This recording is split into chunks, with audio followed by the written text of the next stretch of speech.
Greetings! In this video I'll be painting a Bloodclaw from the Wolfspear Chapter.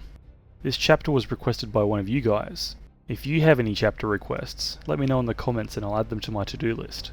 This model was created from the new kits available to the Space Wolves, though I'm not sure which for each part exactly. The pauldron with the chapter armorial is 3D printed. Some information about that is in the video description.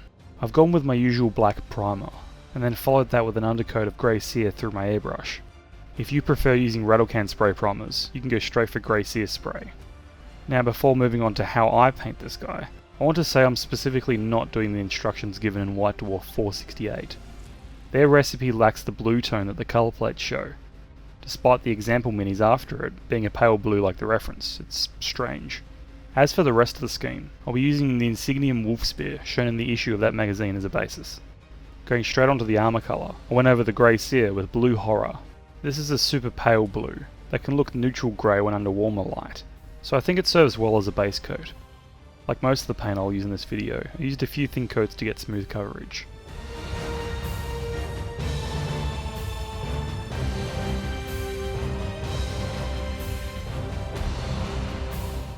Next, as the Wolfspear have black sections of armour, I switched to Abaddon black to fill those in. I'm specifically going for the weapon casing, the power pack, and the inner pauldron sections. The knee will get a different marking later on.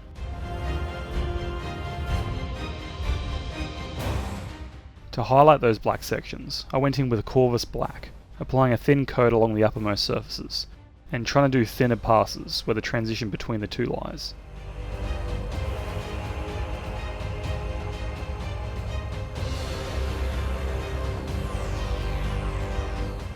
Now onto the leather, starting with a base coat of Rhinox hide. This was applied in a few thin coats over the leather holster and the belt, as well as over the pouch and the little tooth thing, just to avoid any of that grey sneaking past when I base coat those bits later. It also serves as a good undercoat for those colours too. To highlight the leather, I used Scrag Brown, painting along the edges and those little raised surfaces on the model itself. This one has a nice little stretch pattern towards the left rear of the holster.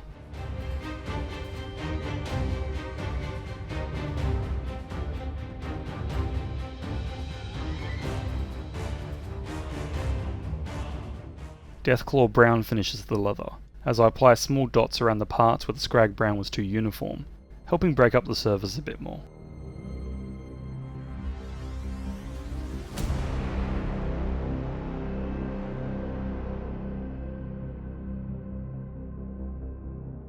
With the leather done, I used Steel Legion Drab to base coat the pouch next to the holster. I also used this for the rock he's standing on, which I normally do after the video as part of my usual basing method.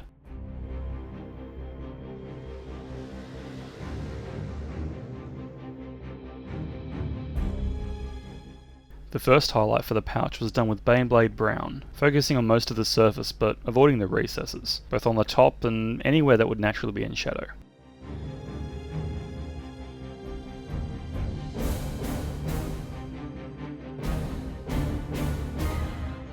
Finally, Rakarth flesh was used to do some smaller highlights over the surface, which I think helped make it look more like a burlap sack or something.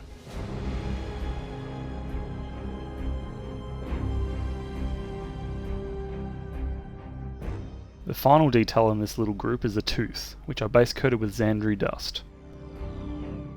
I followed that with a highlight of Ushabti bone, applied along the upwards facing surface with a little going over the sides in random spots. Screaming Skull was used last, emphasising a few spots in particular to help the tooth look less, uniform. Next I switched over to Iron Warriors to base coat all the metal bits around the model. Normally I'd do metallics near the end, but I decided to get the metallics out of the way now, as the red I use later on will go on top of some of the gold, so I figured it'd make more sense to do it now.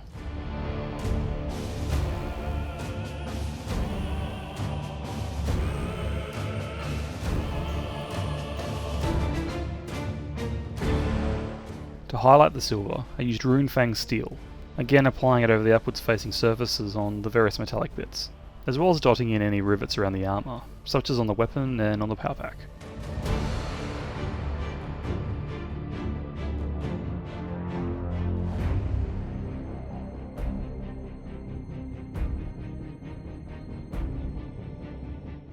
Now onto the gold. Used Retributor armour for the gem-styled Imperialis on the plastron, as well as for the pin on the holster and the rhombus on the helmet.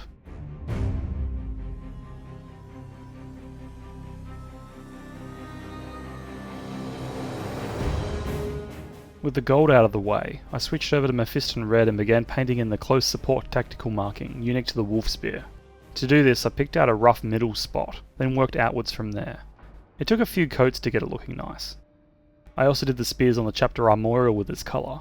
Set up a circle shape on the greave ready for the Eldon marking, painted in the gems, and base coated the eye lenses.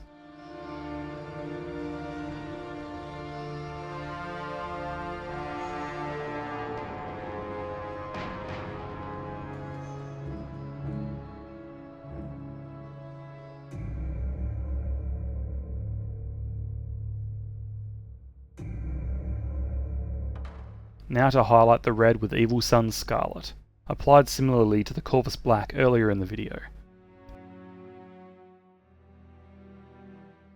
I also painted in the wrist lights and the eye lenses, avoiding the recesses.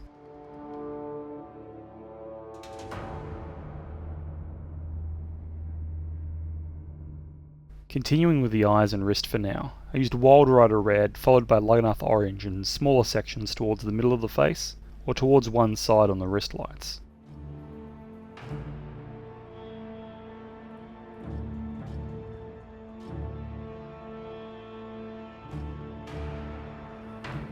To highlight the gems, hoping for a different appearance, I tried Wazdaka red on 2 of the 4 faces, the ones opposite each other.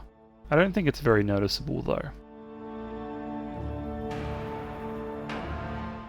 Switching over to Ulthorn Grey finally, to get the rest of the details done, starting with the Wolfhead Armorial, then painting in the white faceplate. For the Yaldum marking, I did a vertical line about 2/3 of the way down, then gradually built out lines from there towards the top until I was satisfied with the shape. The gems received a tiny dot here and there to attempt that fancy gem reflection effect, but I didn't manage to get it on camera. Finally I used this colour to edge highlight the grey armour, figuring that this light grey is complementary to the blue horror base coat. Onto some decals now, starting with a gloss varnish to prepare.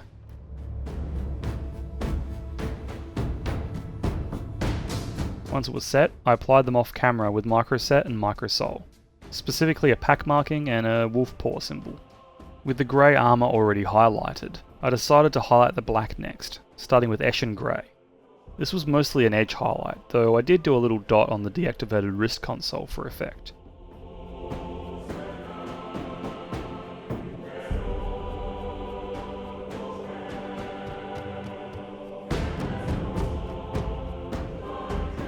Lastly for the black, I decided to try some Storm Vermin fur for the weathering.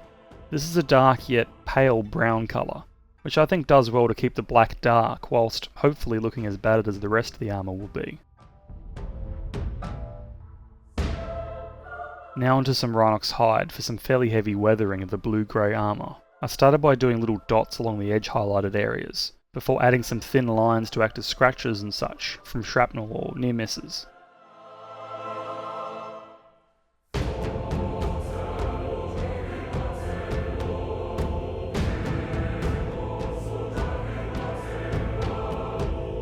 May have done a bit too much, but you can be the judge of that. Finally, we're onto the enamel wash, with a trusty Sepia Paneliner from AK Interactive. I apply this over pretty much the entire model. The primary purpose of this wash is to break up the otherwise flat looking armour, which still does look fairly flat even with the heavy weathering pass with Rhinox hide.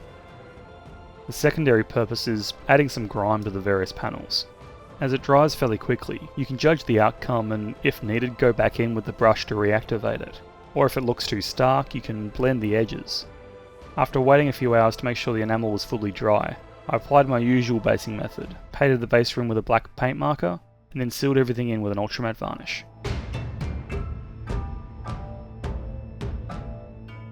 And here we have it! A blood claw from the Wolfspear Chapter. I think this one came out fairly good, and I'm especially happy with how the blue-grey armour colour turned out.